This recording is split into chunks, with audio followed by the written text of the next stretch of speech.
उत्तर में हिमालय की बर्फ से ढकी चोटियों से लेकर पश्चिम में थार रेगिस्तान तक, उत्तर पूर्व के जंगलों से लेकर दक्षिण में तटीय इलाकों तक भारतीय सेना ने देश की संप्रभुता की रक्षा की है। इतिहास के पन्नों को पलटने पर भारतीय जवानों की वीरता की अनगिनत कहानियां सुनने को मिलती हैं। हर परिस्थिति में देश की सुरक्षा करने वाली भारतीय सेना ने दुनिया भर में अपनी सैन्य ताकत का लोहा मनवाया है। आज 15 जनवरी है। भारतीय सेना हर साल 15 जनवरी को सेना दिवस यानी आर्मी डे मनाता है, लेकिन ये सिर्फ एक रैंडम डे नहीं है। आज का दिन भारतीय सेना के लिए बहुत महत्व रखता है। आज इस वीडियो में समझते हैं कि क्यों खास है 15 जनवरी का दिन। 15 जनवरी ये दिन सेना के जवानों की वीरता और बलिदान को याद करने का दिन है, उन्हें श्रद्धांजलि देने का दिन है। देश आज 76वां आर्मी डे मना रहा है। इस बार आर्मी डे का मुख्य आयोजन उत्तर प्रदेश की राजधानी लखनऊ में किया गया, लेकिन 15 जनवरी ही सेना के लिए खास तारीख के रूप में क्यों चुनी गई? दरअसल भारतीय सेना की शुरुआत 1 अप्रैल 1895 में हुई थी। उस वक्त भारत पर ब्रिटिश शासन था, इसलिए भारतीय सेना की शुरुआत ईस्ट इंडिया कंपनी की सेना से हुई। इसे उस वक्त ब्रिटिश भारतीय सेना कहा जाता था। देश की आजादी के बाद इसे राष्ट्रीय सेना का दर्जा मिला। आजादी के बाद स्वतंत्र भारत का निर्माण करते समय ये बेहद जरूरी था कि देश की रक्षा का दायित्व उसी के वीर सपूतों को सौंपा जाए। फिर क्या था? आजादी के 2 साल बाद 15 जनवरी 1949 को भारत को पहला भारतीय सेना प्रमुख मिला। आजाद भारत के पहले सेना प्रमुख फील्ड मार्शल के.एम. करियप्पा थे। 15 जनवरी 1949 को ही फील्ड मार्शल करियप्पा को भारतीय सेना का पहला प्रमुख बनाया गया था। इसी दिन जनरल, जो कि बाद में फील्ड मार्शल बने, यानी के.एम. करियप्पा ने भारतीय सेना की कमान संभाली थी।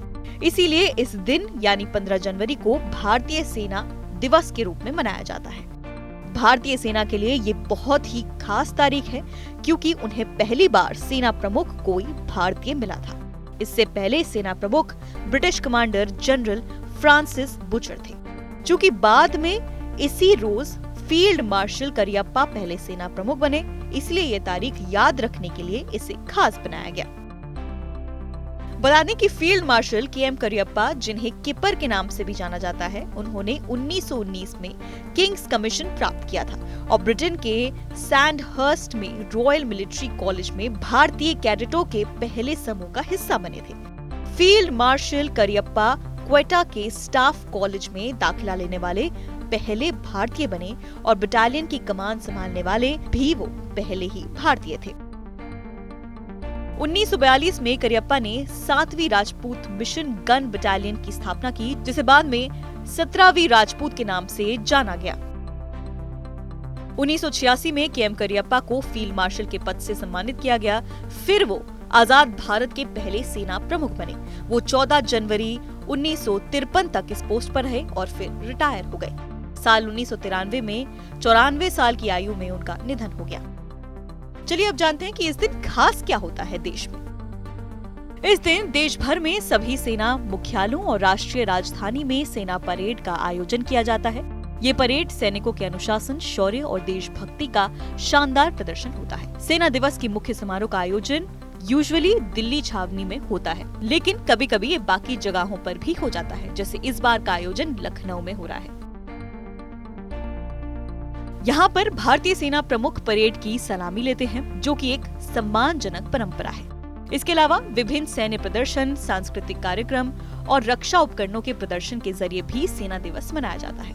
ये दिन हमें याद दिलाता है कि कैसे 1949 में field marshal KM. Cariappa Bharat के पहले स्वतंत्र सेना प्रमुख बने, जिससे एक नए युग की शुरुआत हुई। बता दें कि सेना दिवस सभी सेना कमान मुख्यालयों में मनाया जाता है। इस दिन भारतीय सेना के उन सैनिकों को सम्मानित किया जाता है जिन्होंने निस्वार्थ भाव से देश की सेवा की और भाईचारे की सबसे बड़ी मिसाल कायम की। इस दिन सलामी उन सभी बहादुर सेनाओं को दी जाती है जिन्होंने राष्ट्र की अखंडता को बनाए रखने के लिए अपना सब कुछ त्याग दिया। फिलहाल इस वीडियो में इतना ही। अगर आपको ये वीडियो इन्फॉर्मेटिव लगा तो वीडियो को लाइक करें, चैनल को सब्सक्राइब करें और देखते रहें आर भारत।